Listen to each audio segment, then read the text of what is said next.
Hello, everyone. Glad you're able to join us tonight.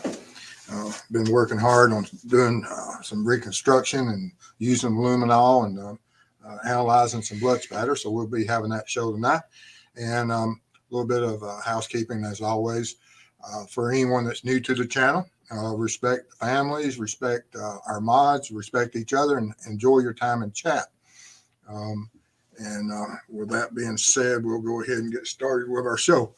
A little brief introduction, as always. This is Mrs. Steve, and I'm Steve. I'm a retired law enforcement, 20 years of service. Started my career off working in the jail, went on the road, and went eventually into investigations. During those 20 years, I had all different types of training from SWAT team all the way up to becoming a state certified crime scene technician, and which helped my investigative career. And but I've worked all different types of cases from thefts, burglaries, up to homicides. And after I retired, I became aware of the true crime community and decided I wanted to become the best ambassador for law enforcement that I could, and started this channel. And as we've grown, and I appreciate all of my supporters, and as we've grown, we've been able to go out and expand into working some code cases, and looking forward as our channel grows to continue that. Tonight, we're going to be specifically looking at some blood spatter and blood pattern analysis involving the Alec Murdaugh case of where he's charged with the homicide of his son Paul and his wife Maggie. That happened on June 7th, 2021 in South Carolina. And we've covered it on several different shows. And tonight, one of the biggest questions that is on the internet is how much blood or would the offender who committed this crime,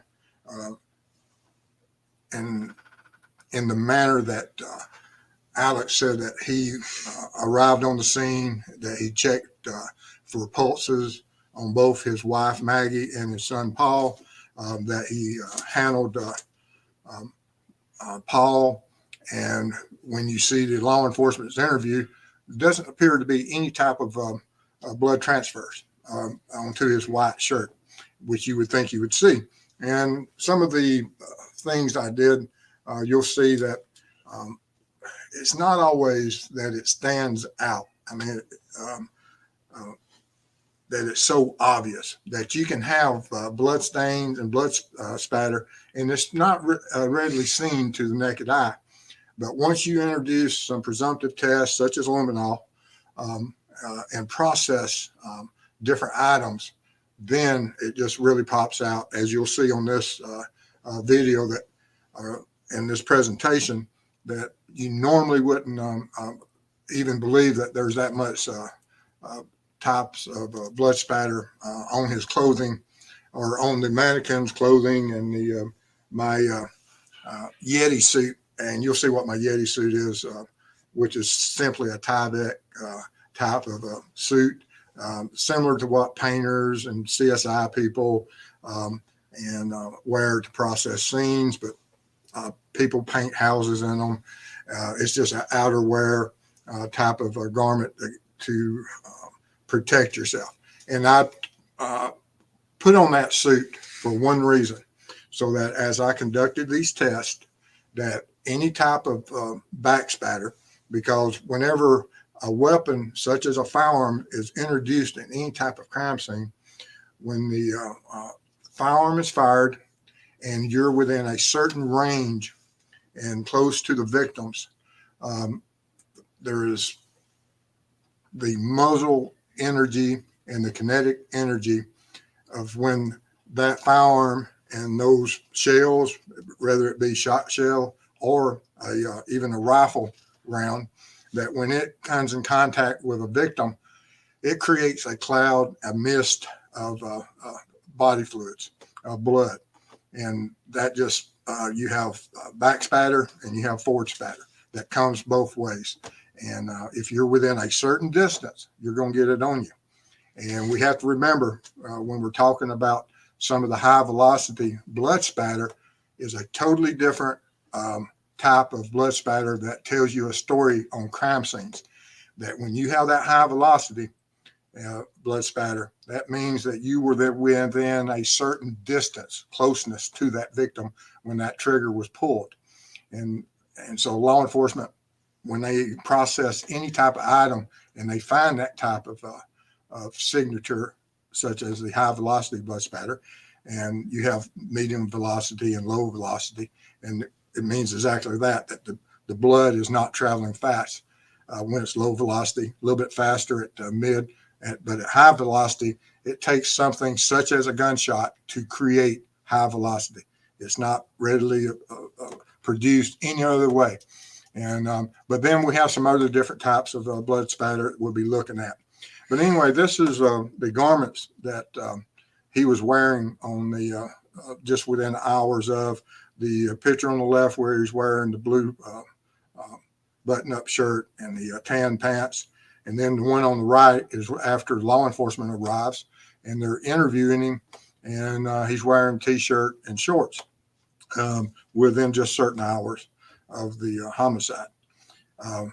One is in the blue shirt is prior to the homicides. The one in the white is after the homicides. And which, you know, some people are speculating, did he change clothes? Very possible.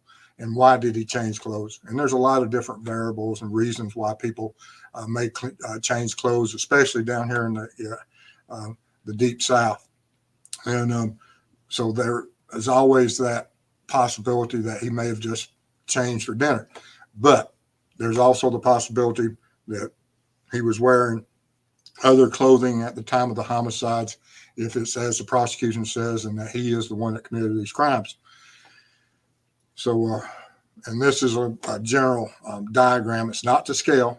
That was introduced into court by the prosecution, by their crime scene technician. Over here towards the lower section on the left-hand side, you can see next to the storage room, which is the feed room, is where Paul is lying.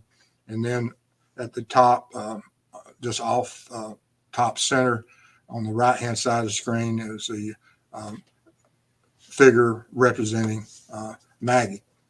And so when we look at this, and I present it just to give you a quick reference point of understanding where the body, and we created a video, and if you want to watch that video, go over to the mob crew over at Chris at Monsters Under Our Bed, and they have the video that we collaborated on, and Chris created a great video showing as I reconstructed and created the blood pattern and the gunshot injuries to Paul.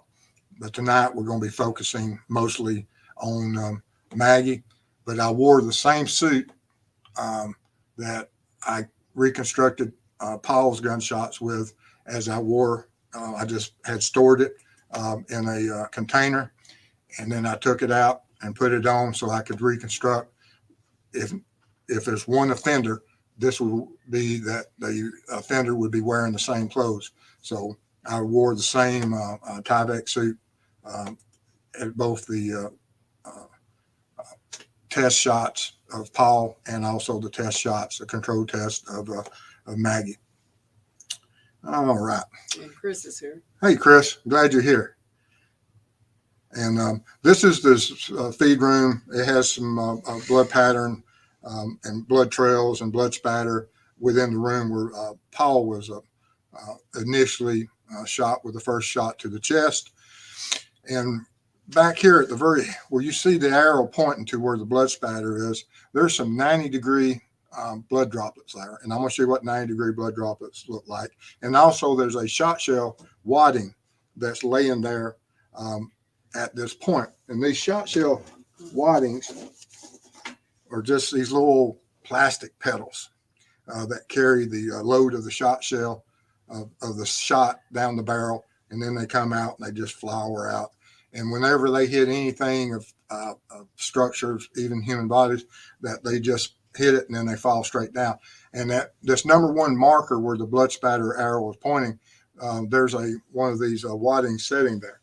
And so that is indicative of that's where the first shot of where Paul was standing, that the shot hit him and the wadding fell to the floor. Plus, we have these 90-degree blood droplets. And I introduced into this slide so that you'll have something to compare to, that I put a dime in it and also a little needle, and you have my scale. And I just did this for demonstrating what we're looking at here, so you'll have an idea. I can tell you all day that we're looking at a blood drop generally that comes from 4 or 5 feet, that when it hits a flat surface, it's going to generate a blood drop about the size of a nickel. And as you can see here, and if you add any type of speed, or if you fling a little bit, they're a little bit smaller. If you just let gravity handle, it's going to be a little bit bigger in dime, somewhere around nickel size blood droplet. And you'll see that they create like a little crowning effect of little spikes that come off around the edges of those blood drops. And they're extremely small. And the reason I point those out is that you could, if you aren't paying attention, you have to be very careful that you don't confuse this type of little offshoots and these little spears and these little droplets that land on top of each other and splash and create these small micro dots, that you may mistake them for high velocity blood spatter. And which is, if you have a big drop and you have these around it, then more than likely it is just a something off of that one blood drop. It's not high velocity. And you'll see when we get to some of the high velocity blood spatter that that came out of my testing, you'll see that you won't have these large droplets. Plus, these types of small droplets that originate out of a larger drop are always within a proximity. And as you can see here, they're very close to the proximity of the larger drop, whereas high velocity blood spatter is out on its own. It's not around the big drops. And although they can be big drops also, but you'll see as we progress. But in the patterns, we have 3 basic types. You have the passive stains, which is just the drops flow, whatever gravity takes that drop, and whenever it hits any type of surface, it'll create certain drop designs, and you can measure those angles and tell at what angle that drop came in. Then you have the transfer stains, which we're going to be looking at a lot. Victoria Jones, $9.99. Thank you. Appreciate your support. The transfer stains comes from anything, and the reason we're going to be looking at transfer stains, and I recreated because Alex said that he checked the pulse of both Maggie and Paul. And whenever you touch someone that from these injuries, especially Paul, there would be almost impossible to touch Paul without coming in contact with some type of blood. And so I use synthetic blood, of course, during my test, which has the same qualities as regular blood. It tests out the same. It has everything that whenever you create or recreate these crime scenes, it behaves in the same manner that human blood does. And so as I created these things and the transfer stains, I tried to recreate how he would have possibly approached the victims, took a pulse, kneeled down. If he kneeled down within a certain distance of them, would there have been transfers to his knees? So I covered that. And then also I put some little booties on my boots or my shoes, and I walked around the victims as you would in my control test to see what type of transfers you would get on the bottom of your shoes. And so I tried to cover every aspect of how there would be blood that would be transferred to him, doing different things if he actually did what he says he did, and that there would be some type of blood on him at one of the many ways that I checked. And then you also have the impact stains, which is as we see, is blood spatter from the high velocity and stuff. But And so the main chemical I use to test for blood and to process these things is luminol.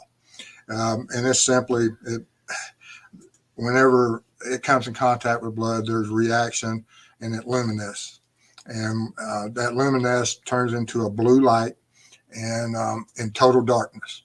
And so you have to have all your camera work and everything set up, turn off the lights, and have everything focused, and be ready so that just as soon as you introduce the luminol, because it does have a over time it dims, and so you have to have everything set up on your camera to be able to capture it. And you'll see that the Tyvek suit had a lot of blood stains on them, and was quite revealing. There's been some questions about the video from Chris's. I just pinned it at the top of chat. Okay. All right. If anyone wants to see the link to the Chris's video, it's at the top of chat, and so you'll be able to go to that, and we appreciate it. Looking at Maggie's, I saw, I think it was on News Nation or somewhere else, there was some type of diagram showing the angles and that the final shot, or the shot that is most certainly fatal. With rifle fire, a lot of the shots could have been fatal and probably would have been fatal. But there was one that was in particular where it was that there was some stippling involved, which means that the gun had to be a certain distance from the victim to create that stippling. And it was at a certain angle. And I took that angle the best I could from that diagram that I saw that would have came in through the top of the skull and into the cranial vault and exited on the right cheek. And so I recreated that shot. And the way I recreate the shots, of course, is I take a styrofoam head, and then I put ballistic gelatin, infuse the ballistic gelatin with synthetic blood, put them together and fire a shot, and it creates the blood pattern for me to analyze. You have your blood spatters, you'll have your drop, you'll have your debris, everything from all different types of human tissue, which in this case is ballistic gelatin tissue or spread across the crime scene. And this was the angle I shot on this one. But I placed this mannequin face down. And as you can see from the top where it's coming in here, I put about a quarter cup of synthetic blood. And it's limited amount, but you'll be amazed at just how much of a blood pattern you'll get out of a quarter cup. Of course, the cranial vault where the brain is and all the blood that's in the human head is far greater than a quarter of a cup. And you can imagine how catastrophic that from a high velocity rifle round coming in contact with a human tissue and blood and creating all that kinetic energy inside the cranial vault. The cranial vault, of course, will explode. If anyone has trigger warnings, now is the time not to continue on, because we're going to start seeing some blood spatter. Now it's synthetic. Everything is synthetic. We have like I said, ballistic gelatin here and synthetic blood, but it still is very, if revealing of what that blood spatter looks like. And it's representative of many victims I've seen throughout my career. But here I approach with a 300 blackout and to create that angle on the left-hand side.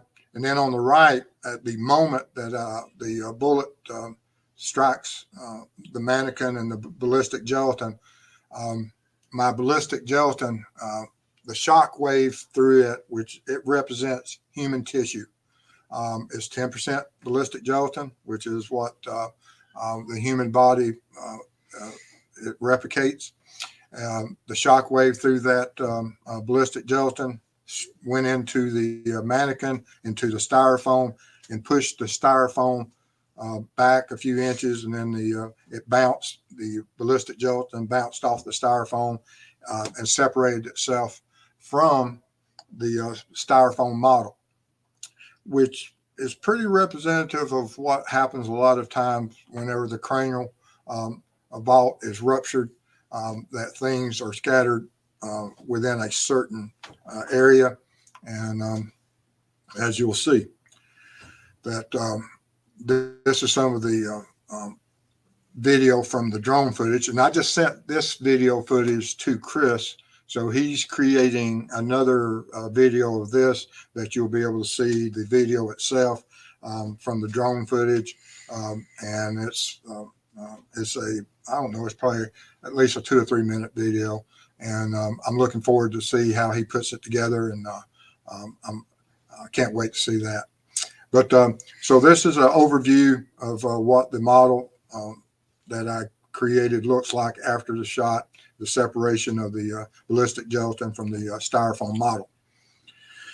And this is a little bit closer.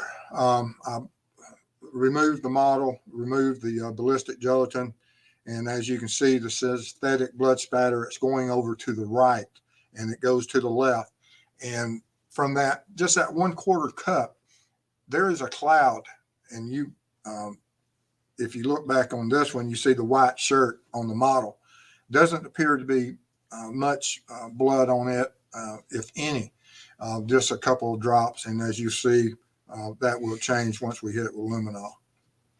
But then I went in a little bit closer so that you can see some of these smaller droplets, which are the high velocity blood spatter that can only be created from that impact and from that energy created by a firearm. And so I put a dime in there so that you can see, and a little needle so you can see, Straight pin. little straight pin, so that you can see the size, because I can tell you all day long that they're extremely small, but until you have something to compare them to, you really don't realize exactly how small they can be. And they're even smaller than this. I mean, when that energy is transferred into the human tissue and blood, it creates just a fog, just a mist of little microscopic blood droplets all the way up to all different sizes. And this is the back of the shirt. The red arrow points to a highlight that as I processed this, and I had sprayed it with the luminol, that you really don't see all these extremely small, microscopic and pin size blood droplets. But this was all the way across the back of the shirt. And so just because the human eye doesn't recognize other than these larger blood droplets, that it doesn't mean that there's not a lot of different type or different sizes of high velocity blood spatter on a white surface. And so as you can see here, there's far more blood on the back of this shirt than you would ever realize. And t-shirt on Manny. I'm going to thank Copper Horse. She named the mannequins Manny with a Y and Manny with a IE. Then I went and I took these 2 fingers and I went into the, there was blood stains that were around this area here. I placed these 2 fingers into it, and I came back and I swiped my Tyvek suit just above my hip line. And then from that area, while it was still wet, I changed gloves, put on a fresh glove, went back into that stained area of that transfer stain, touched into that wet area, and then I touched around the outer edges. And you'll see that even from the first transfer, I was able then to go back into that first transfer that I had on my Tyvek suit and even spread that blood further. And you'll see here that on the left-hand side is that area that was pointed out there. And this is just a closer. You can see a little bit of a reddish brown stain. And then when you hit it with luminol in total darkness, you can see where my two fingers did the swipe. And then I went into it, and just around the edges of it, you can see where I just touched the fingers, or I just went around the edges of it, and you can see where I transferred even more. And so that's the power of luminol, that it doesn't appear to be that much of a stain, but when you hit with luminol, it like I said, you can't see those extra transfers without the luminol. Then I went in to check on the, this is the left leg on the knee. And I went in, I kneeled down into the this blood stain area. And it's, you can see it's almost dry on this. I waited a time, I kneeled down into it. Then I came back, and this is what happens when you hit with luminol. There was enough of the transfer that you can see the knee where it rotated while I was there on the ground, and the transfer into this Tyvek suit created this blue transfer stain to my Tyvek suit from the blood stains on the ground. And then I went to the right leg, to the right knee, did the same thing. Kneel down. Evidently, I hit some pretty good blood pockets on that one.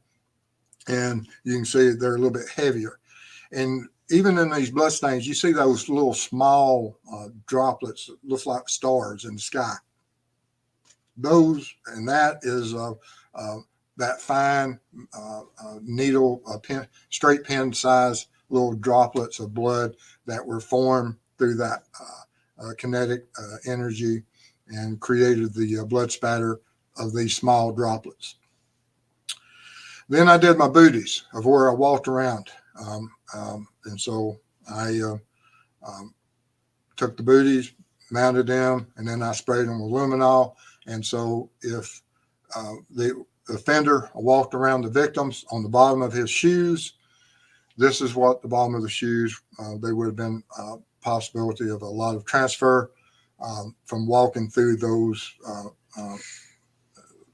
the blood spatter that was created by not only the shotgun blast, but also from the rifle shot.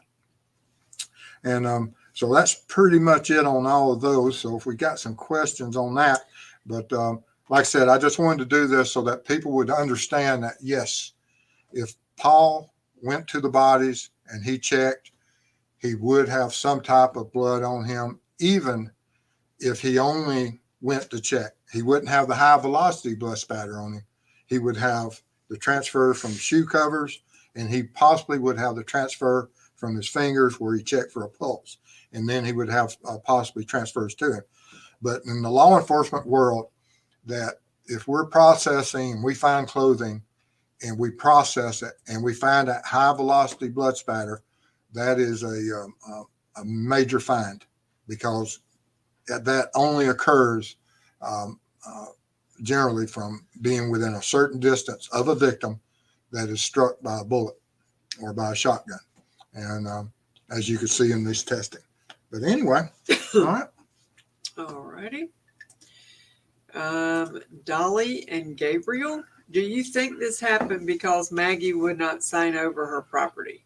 I don't know where they've been so much made about the financials, and I mean, they're really hammering home that he's so far in debt, and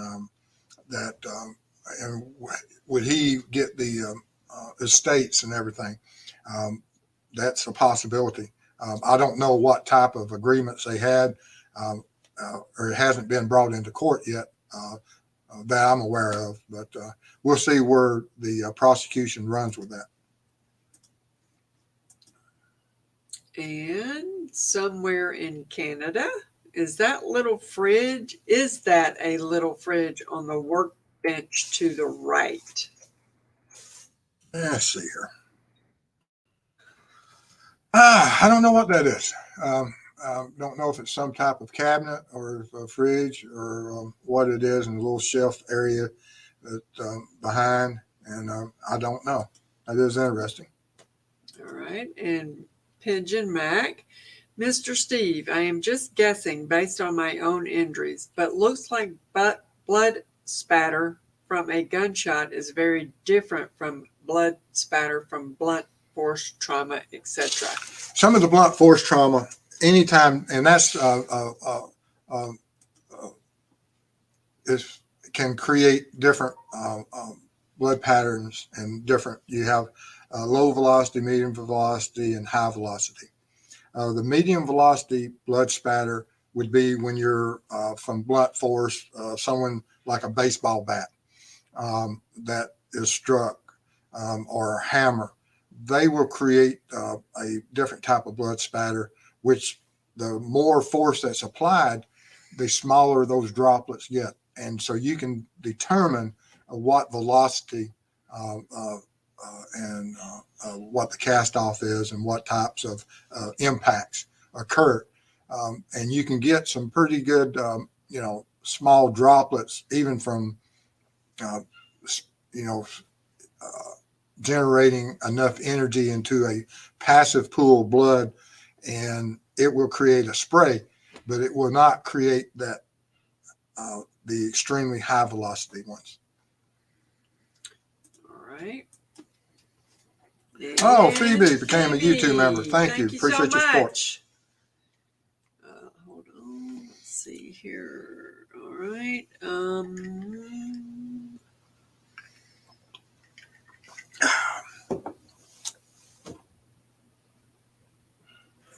Okay, 8:31. All right, we did that one. And Jenny GA. So was she kneeling? That's a possibility. There, she has numerous injuries, and it's very possible that at some point she did start to succumb to her injuries and went to her knees. And law enforcement would be able to reconstruct to see if she was sitting. There's several different ways that you could get from the back of the skull to come out the cheek. One of them is sitting on the ground. One of them's kneeling on the ground. One of them's on all fours or face down. With my mannequin, I was only able to, the simplest and easiest way to make sure I could get all the blood pattern is just put her prone, face down on the ground. And so that I would have that cast off pattern that would be easy to present to show you. But she could be a foot or two, whatever her arm length is, off the ground to sitting for that to, or on her knees for this to occur. Law enforcement would know more for the fact that they would have the not only the trajectory through the head, but also the impact on the ground. And where would that be? Because if she's more off the ground, it would strike outside of the body line. If her face is in contact with the ground, you can see the impact just to the right of the right ear of this mannequin, where toward the tile that I had Manny sitting on, and so you see where that tear is. And law enforcement would be able to tell from the impact in the ground and the carry through and on that trajectory, approximate height of when she was, or how high she was off the ground when that final or that shot was fired. All right, and another blue light for Chris. He's been a member for 4 months. Thank you, Chris. Appreciate it. All right, and this is just a feel good from Pigeon Mac. Mr. Steve, this is truly stunning work and gives us plebes an insight into the investigative process. I really cannot express my thanks as a learner enough. I'm honored. This was something that we were trained to do and analyze, and prior to the CSI world, but now you see it everywhere. There's so many programs, and from these blood droplets, if you'll look at them, they seem that they all they have little tails, like little tadpoles. you can take strings, you can measure them, the width times the length, and it creates a formula that you can pull strings from these blood droplets, and it'll tell you the exact positioning of the victim. If Maggie had been shot in a certain type of environment that would allow that, on some type of flat surface that such as a floor, you would be able from the strings to pull and reverse engineer and put her the approximate height off the floor or on the floor.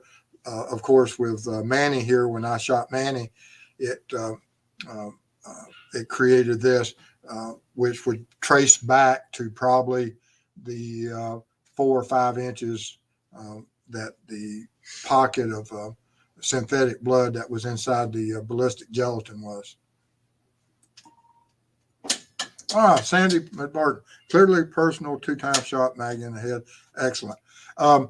Yes, now the trajectory of one of the shots from my diagram came in from lower chest and then to below the jawline and into her cranial vault. And I don't know how accurate that is. That was what was reported then. But yes, she sustained several injuries from different angles, which suggests movement on her part. More than likely, as she was trying to either attack or evade her offender.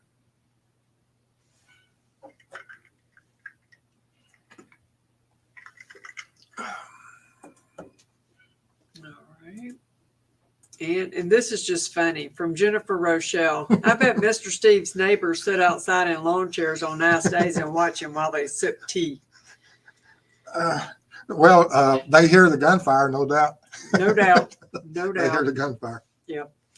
All right. And UT 1953. I understood Paul's brain landed at his knee. Another report said at his feet. Yes. And which is it? I think, no, I don't have it here. But there is some pictures where there is a massive amount of quantity of dark red matter. And probably that is closer, but we're only talking probably less than 18 inches, and people describe things from their own perspective differently. They would have the exact measurements on that, and they would be able to recreate it. And in some of our control tests, that the ballistic gelatin from the angle that shot was taken and indicates upward that there was human tissue that was embedded, would be embedded in the ceiling, which occurred with my test, as you'll see in the Chris's video. T-Bird, $10. T-Bird. Seeing a reenactment and blood spatter evidence is amazing in this case. Great job, and thank you for sharing. Thank you. I appreciate your support. All right. And let's see here. You got a couple other nice ones in there. All right. All right. Let's go back. All right. And Phoebe, blood spatters from stabbings too? From stabbings, it can on impact that say that you have a person that you've already stabbed and there's a blood now coming from an injury. If you re-stab the second time, when the slap of the hand and the hilt hits the body and there's blood there, you can have spatter from it. But generally, a lot of times, most of the blood pattern is going to be cast off. That once the blood has any type of, or once the weapon has any type of blood on it, regardless if it's a knife, a hammer, ball bat, golf club, stick, that once it gets blood on it, that when it's pulled back, there's a thing in blood pattern now it's called cast off. And that cast off goes in a line of whatever of the rotation away from the victim and the rotation back. So from the whatever, how much blood is on a knife or whatever, when it's pulled out, it creates cast off. And when it goes back, it creates cast off. And if the surface of a human body, such as a chest, throat is hit, it will create some probably low velocity blood spatter. If it's a bat things, you can get the mid velocity. And Pigeon Mac, really? Wow, you can determine velocity? Amazing. And yes, there are certain feet per second that form certain types of size droplets, and that's what they determine.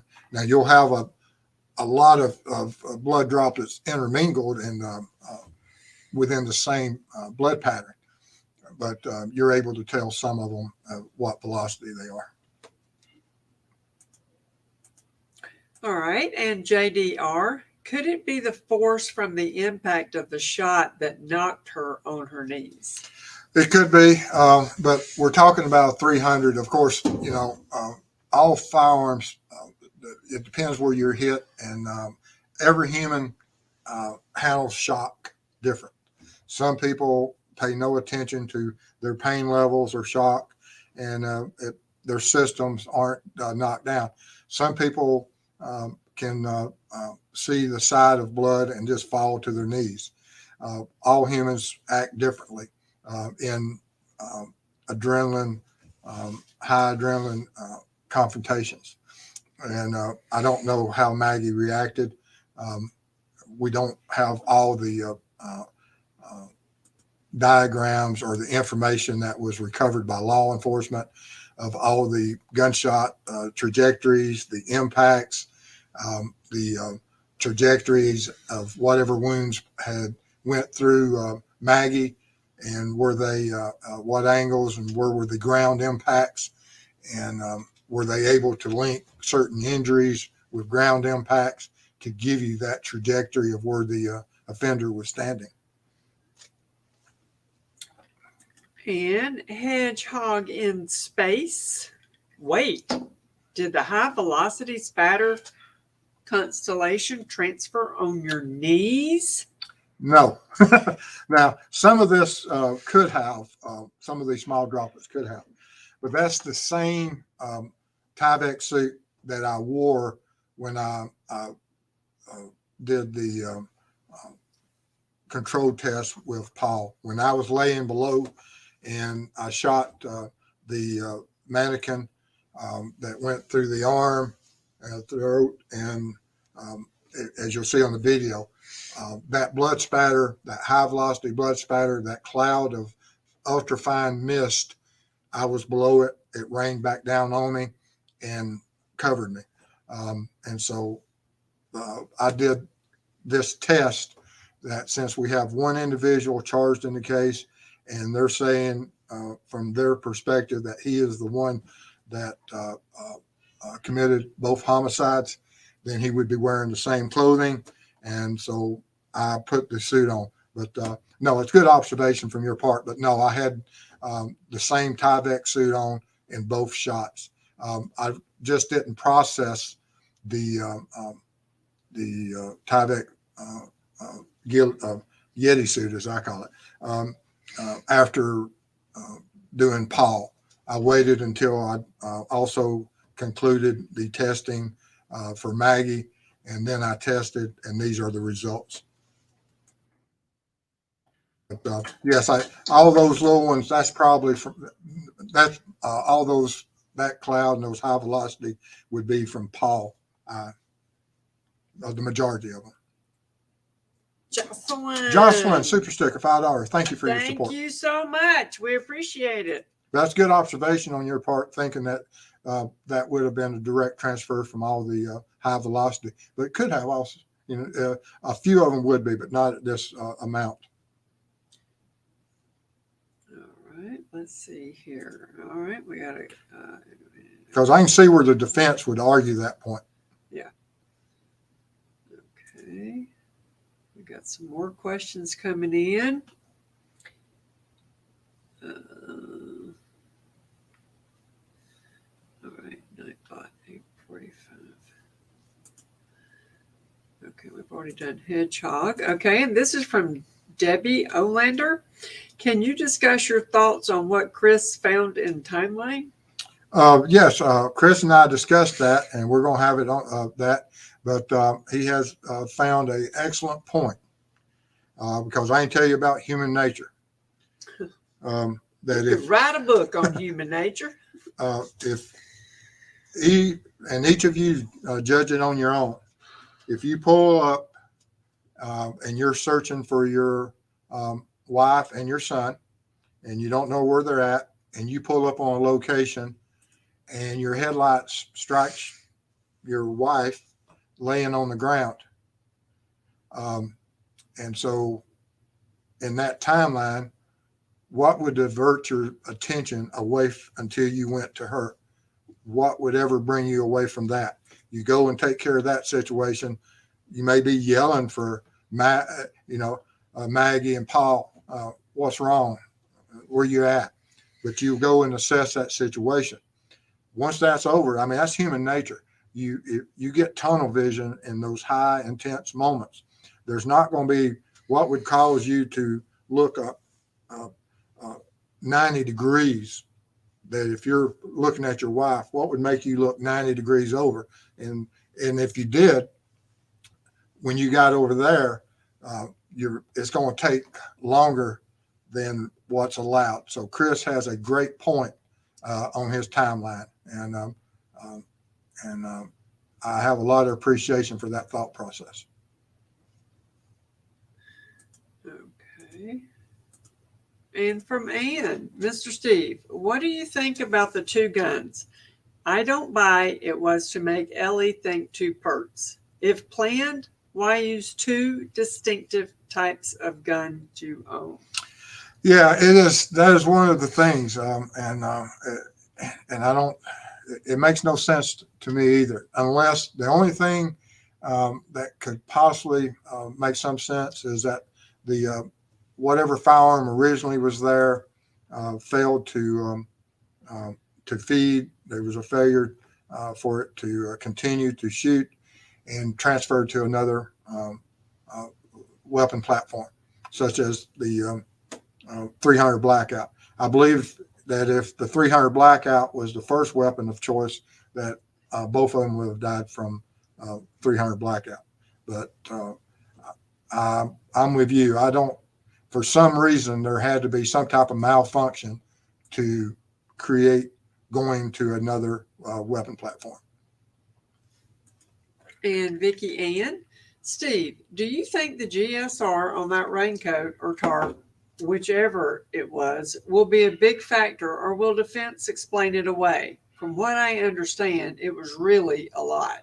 Yes, already, if I was on the jury, and from what I know about gunshot residue and how much gunshot residue that's probably within 5 feet of us right now. My perfume is GSR. That's cute. True fact. Yes, that is. Yes, it's easily explained away, and the defense has done an excellent job as far as the getting testimony from the prosecution's experts that GSR is there until it's washed away, especially on things of such as tarps, guns, that it has to be clean or it's there forever. And so it can be transferred forever. And Phoebe, is it intermingling or commingling when two different bloods get mixed? That would be co. Is that co? I wouldn't. It isn't money. You can't commingle money. Okay. I don't know, and personally, and from my layman understanding of the two words, either one of them probably would get by with me. Yep, absolutely. Okay, let's go backwards. And Mist at True Crime Web, what do you think of so much GSR on inside of blue tarp like raincoat found? Have you seen that type of coat before? I got one in the back seat of our vehicle. I got one very similar to that exact type of raincoat. Yep. So you're going to answer? Yes, I thought it did. Okay, but have you seen yeah, that type of coat before? yeah, Yes, we have. but that amount of GSR inside a raincoat, I probably have that much inside my raincoat, um, because it wouldn't be uncommon that if you have a valuable gun and it's raining, that you would throw a raincoat over your gun. You would get wet before you let some of your guns get wet. Yeah. And so it's very easily understood of how gunshot residue could become inside of a coat. Because, like I said, some people, if it starts to rain, they'll cover their firearm and take the water themselves versus the firearm being getting wet. Okay, triple S. All right, and Otto, wouldn't height of shooter matter? Yes, Alec and I believe, are about the same height, 6'1", 6'2", and I took in account for that when I last week when I was starting the test or the control test for Paul's gunshots, um, that I took the efforts to make sure that he's around 5'7", and then and that was one of the determining factors of the defect in the glass that required that angle of shooting from the hip, which doesn't mean that's where the shot originated, because he could have been kneeling, could have been on the floor, but it would be at a minimum from the hip. And Mitzi, Mitzi, thank you so $5. much. Thank you. Appreciate your support. Awesome. And I got to jump out of line here because this is priceless. Granny Nene, Ode de Gunpowder, new product line from TCW, just in time for Valentine's Day. That's priceless. Crack me up. I like the smell of burnt gunpowder. Well, yeah, obviously. Obviously. All right, so let's see here. 852. All right, we've done that one. And serious stem cell. When checking the pulse of someone shot, GSR transfer occurs? Only if you're checking, which it could on if he touched the right spot and if there was gunshot residue of such as stippling along that path. It wouldn't be impossible. It's highly unlikely, but but it's possible that if you was checking if someone had got shot close to the neck, that there is a possibility of some type of gunshot residue that you could get not only blood but some particles. It's not outside. It wouldn't be impossible, but it'd be unlikely. But no, not always on that. It just depends on where the gunshot wound is. All right. And Victoria Jones, what other locations was Maggie wounded? She had, I believe, from the diagram I saw, there were some injuries to her arms, lower part of her body, and they were from different angles, which means that, or different trajectories from different parts, sides of her body, which means movement. And so it's at some point we'll, when all that information comes out, we'll set up I'll try to set up a mannequin to try to reenact the movements of the shooter to figure out how those occurred. Yeah, give me a second. She having a zinger. I got a zinger. You got to give me just a second. Oh, my Lord. Oh, yeah. She still has zingers every now and then. Break me up a sweat. Oh. All right. And Millie, if the killer bleached his clothes, would there still be evidence of blood on them? I did a series, and I'm still washing some clothes. Mrs. Steve appreciates the washing machine of this exact experiment. And so far, as I've washed those clothes, I think I've been washing them since October. And there's some studies out there of where of how the blood pattern is maintained even through washing. and that DNA can survive even through certain washings. And those studies are out there. But from what our control tests show, that it's still easily identifiable that when I apply luminol to those clothing articles or articles of clothing, it lights up just like it does on day one. Maybe a little bit more faint, but it still lights up.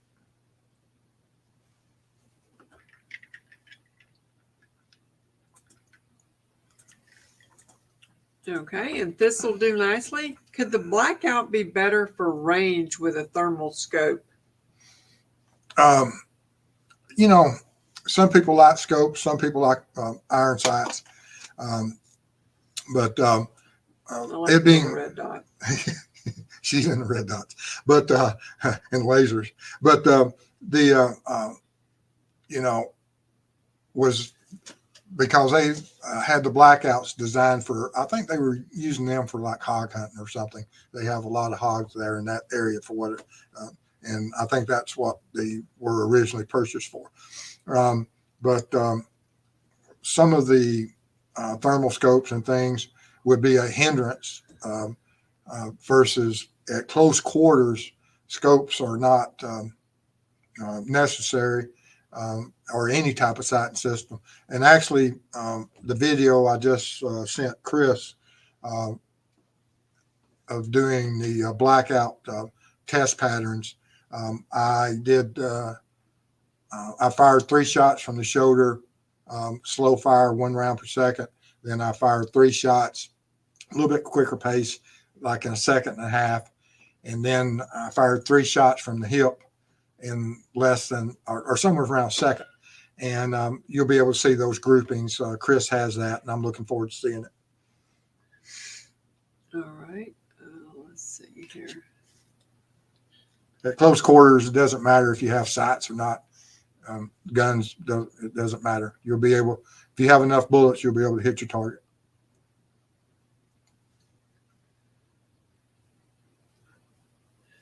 Okay. And history underfoot. This is gruesome, but is it possible Maggie wasn't deceased when he returned and he shot her again? Why was she shot so many times? Well, I mean, was it from passion or otherwise, or hate or revenge? There's so many reasons. And it is extremely possible that she was alive all the way up until the final shot. All right. And Ella James, could he have been sitting on a stool or a bench? I don't know.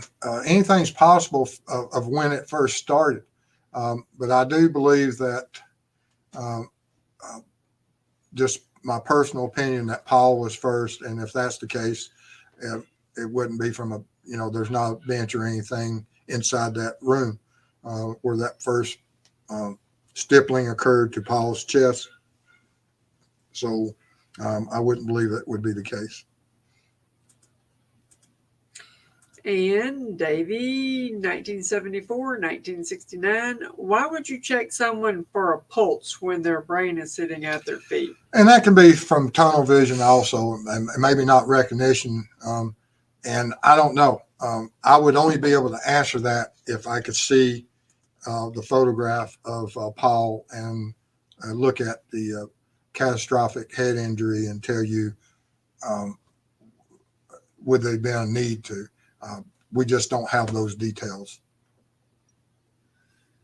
But knowing the closeness and the angle, I would imagine that most people would not have needed to check for a pulse. Yeah, me neither. All right. And Zoe, do you think AM was being blackmailed? Where did all that money go? I don't know. And I don't know what direction the defense will go. And what will they include? Is it just some type of addiction, or is it some other nefarious reasons? All right, and you are done. All right. Well, we got done right on the hour tonight. I know. All right. But anyway, I wanted to bring this together so that everyone could see this and some of the testing. We have some more, like I said, videos coming out as far as the you can watch the some of the testing in real time as I took those shots and see the slow motion and be able to play through it and see the a little bit better understanding through the videos. But I'm looking forward to seeing what Chris will be able to do with those.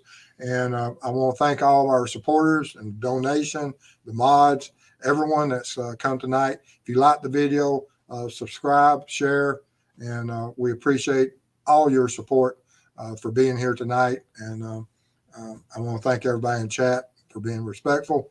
And y'all stay safe out there, and we'll see y'all. Let's see. What night? We got Saturday. Saturday Yeah. night. So I'll see y'all Saturday night. Thanks, y'all. Stay Love safe ya. out there.